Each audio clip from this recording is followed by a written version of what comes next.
പ്രതിപക്ഷ നേതാവ് V D സതീശന്റെ വാക്കുകളിലേക്ക്. മനോരമയുടെ ചീഫ് എഡിറ്ററായിരുന്ന അദ്ദേഹത്തെ KM മാത്യു സാറിനെതിരായിട്ട് അദ്ദേഹത്തിന്റെ പേരിൽ ഒരു വ്യാജ കത്തുണ്ടാക്കി പ്രചരിപ്പിച്ച പത്രമാണ് ദേശാഭിമാനി. മുഖ്യമന്ത്രി ആരെയൊക്കെ പുസ്തകം വായിച്ചല്ലോ ഇതിൻ്റെ ഇടയിൽ.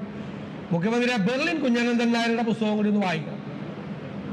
അതിൽ മുഖ്യമന്ത്രിയെ കുറിച്ചും മുഖ്യമന്ത്രിയുടെ ഓഫീസിൽ ഇപ്പോഴും ഇരിക്കുന്ന പലരെ കുറിച്ച് വ്യാജ വാർത്ത ചമച്ചവരെ കുറിച്ചും ഒക്കെ ബെർലിൻ കുഞ്ഞനന്ദൻ നായരുടെ പുസ്തകത്തിൽ വളരെ വ്യക്തമായിട്ട് പറയുന്നുണ്ട്. യഥാർത്ഥ ചോദ്യങ്ങൾക്കൊന്നും മുഖ്യമന്ത്രി മറുപടി പറയുന്നില്ല.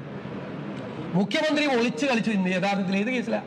തൃശൂർ പൂരം കലക്കിയ കേസിന്റെ അന്വേഷണം ഇല്ലേ? 2024 ഏപ്രിൽ 21 അന്വേഷണത്തിന് ഉത്തരവിട്ടു.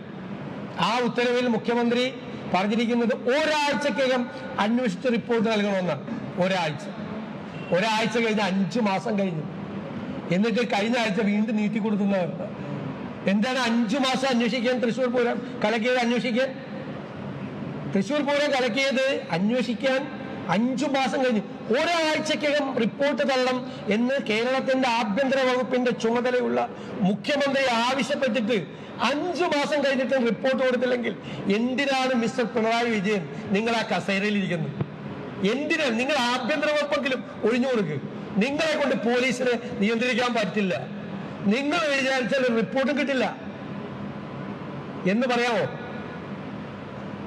അതോ ഈ തൃശ്ശൂർ പൂരം കലക്കിയത് യഥാർത്ഥത്തിൽ അന്വേഷിച്ചാൽ മുഖ്യമന്ത്രി ഉൾപ്പെടെ?